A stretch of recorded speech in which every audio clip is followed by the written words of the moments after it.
So sir, ngayon sir, meron kami dalawang susing issue sa inyo sir. Pa-duplicate nyo, iwasan nyo na lang na masira, mabagsak, or mawala.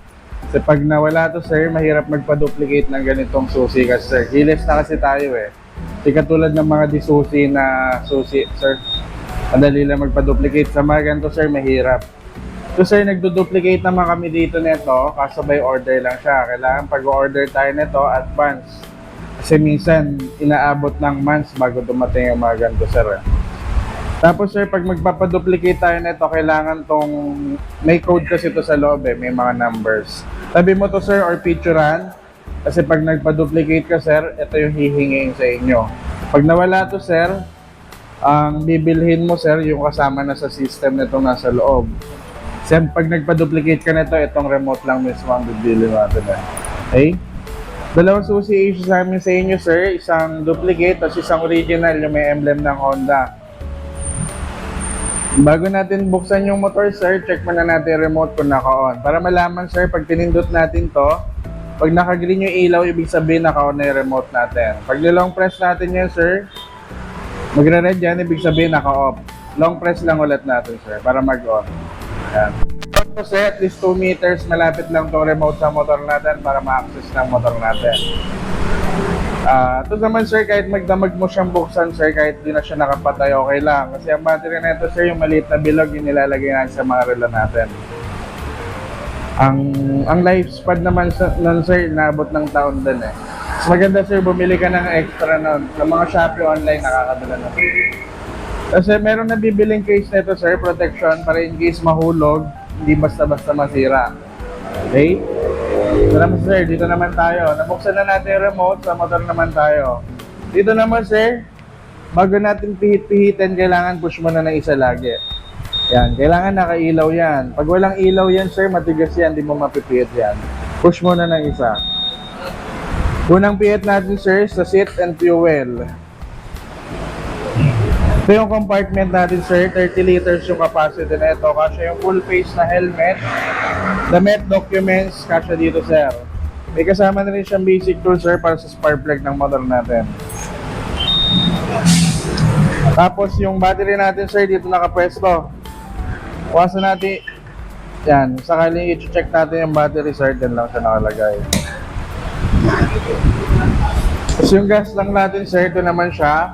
Ang fuel capacity niya sir, nasa 8.1 liters. Recommended ni Honda sir, pag bagong unit, unleaded or premium ang pwede natin i-gas.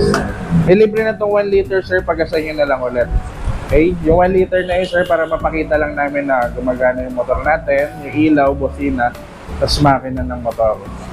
Okay, dito naman sir, sa pihitan, iwasan nating iwanan na nakatapat sa seat yung pihitan. Kasi kahit ganyan sir, kaya ma-access yung compartment kahit malayo yung susi. Kailangan pag-iiwan natin yung pihitan sir, nakatapat dito sa bilog. Or pwede natin i-lock yung manibela sir. Paside mo lang siya. Push muna bago pihit natin dito pabalik sa lock sir. Push, pihit, pabalik. Maglalak yan sir. Kabilaan yan sir, naglalak. Itong ilaw na to sir, kusang namamatay yan. Pwede mo rin siyang tanggalin, push mo lang. Pag unlock naman sir, push lang ulit. Push, pihit, pabalik. Okay? Basta every time na pipihitin natin sir, push lang ng isa. Kailangan nakailaw siya para mapihit natin. Unang pihit sa compartment, pangalawang pihit sir sa panel na natin. Ito yung panel natin sir, digital na yan. Dito nakalagay yung gas gauge natin. Yung gas gauge, odometer, speedometer, tas may oras na rin sir. Pag magsuset ng oras, long press lang itong dalawang pindutan sir.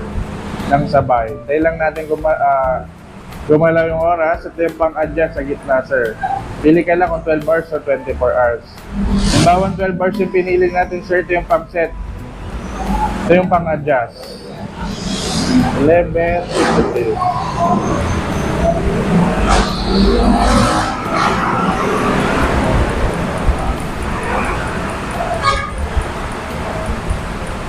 $54 na natin. Pag okay na, set lang. Tapos sir, pag naset natin yung oras, text na lalabas sir yung brightness ng panel. Pwede natin i-adjust. Pwedeng babaan, pwedeng taasan. Okay? Next niyan sir, merong kilometer per liter. Dito naman nakikita natin kung ilang gasolina yung kinukonsumo ng motor natin. Tapos yun yung normal na panel natin sir. Dito sir, meron tayong coolant. Yung temperature ng coolant natin sir, may mamamonitor na rin natin dito. Tapos yung average fuel consumption natin sir. Sa ilaw naman sir, mga ilaw natin, ito yung high and low natin. Automatic sir, naka-on yung headlight natin kahit araw, walang off switch yun. Yan kasi ang bagong recommend ni Aldo ngayon eh. Signal light naman sir sa kabila, sa likod. Ito yung likod. So yung kabila sir, ito yung sa harap. May hazard na rin yan sir, ito harap likod dyan. Ayun na. Busina natin sir. Tapos meron tayong in-link stop dito sir. Halimbawa, binuksan natin to, mag-on siya rito sa panel natin.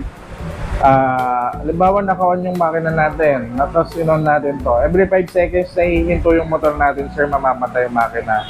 Halimbawa, nakahinto tayo sa stoplight na naka-on to. Kung nakahinto ka ng 5 seconds doon, mamamatay yung makina. Ang gagawin mo sir, piga mo lang siya ng konti para mag-on yung makina ng motor natin. Pag naka-on lang to sir, pag naka-off, tuloy-tuloy lang yung makina natin. Okay. Dito naman sir, meron tayong save packet. Dito meron tayong charging port. USB type na yan sir, bilan na lang natin ng cable. Push mo lang to sir para magbukas. Push mo lang ulit para magsara. Tapos ito naman sir, na-adjust yan. Kailangan mo lang yung kabila kanan niya sir. Yan. Tapos baba lang naman yan. Okay. So automatic, pag naka-side stand, mamamatay yung makina natin. Tapos sir, dito meron tayong emergency key para sa compartment. Halimbawa na lobat yung battery ng motor natin, hindi natin mabubuksan kapag yung remote lang. Kailangan natin to emergency key. Ang gagawin mo sir, tatanggalin mo lang to. Tapos meron siyang ka-shape sa loob sir, tapat mo lang. Pag tinapat mo sir, pihit pababa. Ganda lang. Ano ba? Yan. Pag pinihit mo siya pababa, sir, balik mo lang siya pataas kasi hindi siya maglalak kapag na pababa lang natin. Okay? Kasi ito sir, ingatan mo ito, ibang ganito kasi niranakaw eh. Tapos last na sir, meron tayong ito naman sir, alarm sa motor natin. Halimbawa, nasa madilim tayo na area, nag-park, pwede natin gamitin itong alarm natin para mag-response yung motor natin. Pag pinindot natin yan, iilaw yung signal lights natin, tapos tutunog yan. Magre-response yung motor natin. Yan. Dito naman sir, at least 50 meters kaya ma-access nito sa alarm. Pag pinindot natin yun sir, magsuset as alarm na yung motor natin. Alalaman natin yun sir kapag naka-alarm, pag nagpupulatong nasa panel natin. Once na may gumalaw dyan sir, tutunog yan. So sir, kung saan na manghihinto yan, mga 10 to 15 seconds. Pwede natin siyang tanggalin. Pindutin lang natin ulit. Pag pinindot natin to sir, mamamatay lang yung tunog nun, pero yung alarm niya nandun pa rin. Para mawala yung alarm sa motor sir, gagawin, push lang natin to. Parang binuksan lang natin yung motor. Kumbaga, ito yung pambukas ng alarm natin, pagtanggal nung ingay nung alarm, pero yung off niya, dito tatanggalin. Ipupush mo lang sir. Okay? Yun lang naman sir, pag may mga tanong kayo sir, message lang kayo sa page namin. Okay na yun sir. Ayun yung mag-avail ng unit, business model man yan or pang sports. Punta lang kayo dito sa branch namin, Star Honda Imos. So dito lang yan sa may paliko, Imos.